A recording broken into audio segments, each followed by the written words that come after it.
حجامہ ایک ایسا طریقہ علاج ہے جس سے باڈی سے، جسم سے گندا اور نقصان دہ خون نکال دیا جاتا ہے، اور پھر نتیجہ کیا نکلتا ہے کہ انسان بہت سی بیماریوں سے محفوظ ہو جاتا ہے، سیو ہو جاتا ہے۔ سینکڑوں سال پہلے سے بیماریوں سے چھٹکارا پانے کے لیے جدید طبی وسائل اور سہولتیں میسر نہیں تھیں، تو ان روایتی طریقوں سے بیماریوں سے نجات حاصل کی جاتی تھی۔ اس میں بہت ہی ایک افیکٹو طریقہ سمجھا جاتا تھا حجامہ۔ آج کل اس کو کپنگ تھراپی کہا جاتا ہے۔ حجامہ کی وجہ سے خون کی گردش بہتر ہوتی ہے، خون میں آکسیجن اور غذائی اجزاء میں بھی اضافہ ہوتا ہے، جلد کی صحت بہتر ہونا شروع ہو جاتی ہے۔ حجامے سے کیل، محاسوں اور ایگزیما جیسی جلد کی بیماریوں کے خطرات بھی کم ہو جاتے ہیں۔ سانس کی بیماریوں سے بھی شفا حاصل ہوتی ہے۔ کپنگ تھراپی یعنی حجامہ پچنا، اس سے سینے اور پھیپھڑوں کے تناؤ میں، کھچاؤ میں کمی آتی ہے، پھیپھڑوں کی کام کرنے کی صلاحیت میں اضافہ ہوتا ہے، اور اس سے کیا فائدہ ہوتا ہے کہ بلغم کو جسم سے خارج کرنے میں مدد ملتی ہے۔ اس کے ساتھ ساتھ حجامہ سانس کی نالی کو متعدی انفیکشن میں بھی مفید ہے۔ حجامہ سے جسم سے زہریلے مواد کا اخراج ہوتا ہے۔ فاسٹ فوڈ کثرت سے استعمال کرنے کی وجہ سے جسم میں زہریلے مواد جمع ہونا شروع ہو جاتے ہیں۔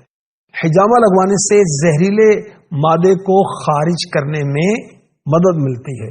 دائمی تھکاوٹ سے بچنے کے لیے حجامہ ایک بہترین آپشن ثابت ہو سکتا ہے۔ حجامہ کو زخموں کا بہترین علاج بھی سمجھا جاتا ہے، کیونکہ اس کے ذریعے سے زخم کے مندمل ہونے یعنی جلد بھر جانے کا عمل تیز کیا جا سکتا ہے، کیونکہ حجامہ سے خون کے بہاؤ میں بہتری آتی ہے، جسم کو توانائی ملتی ہے۔ حجامہ کی مدد سے پٹھوں کے درد میں بھی کمی آتی ہے اور جسم کو سکون ملتا ہے۔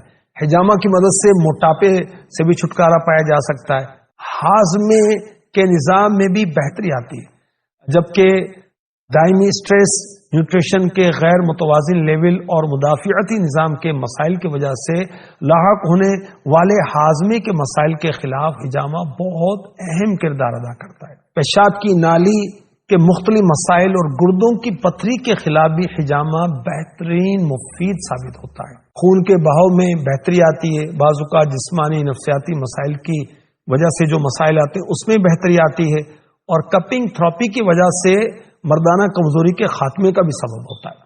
حجامہ کروانا سنت مبارکہ ہے۔ حدیث مبارکہ میں ہے کہ آخری نبی مکی مدنی صلی اللہ علیہ وسلم نے پچنے لگوائے یعنی حجامہ کروایا۔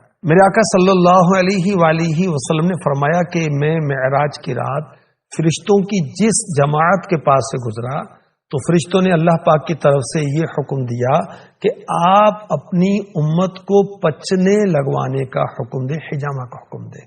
اللہ کے رسول صلی اللہ علیہ وسلم نے فرمایا تمہاری دواؤں میں بہترین دوا پچنے لگوانا یعنی حجامہ کروانا ہے۔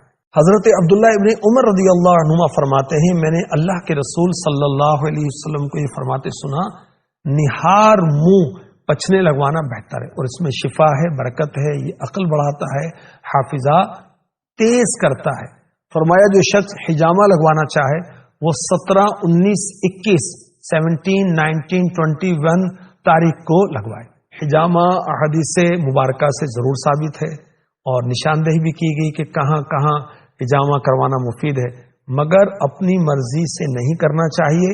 احادیث کے علاج بھی ڈاکٹرز کے مشورے کے ساتھ کرنا چاہیے، کیونکہ نبی پاک علیہ الصلوۃ والسلام نے جو فرمایا وہ بالکل حق ہے، مگر کن کو فرمایا؟ اہل عرب کو، ان کی نفسیات، ان کی کیفیات، ان کے امراض کو پیش نظر رکھتے ہوئے۔ اس لیے ہم اپنے امراض کے لیے اپنے ڈاکٹر سے اور جو مستند اس کے ماہرین ہیں اس سے مشورہ کر کے ہی کیا کریں۔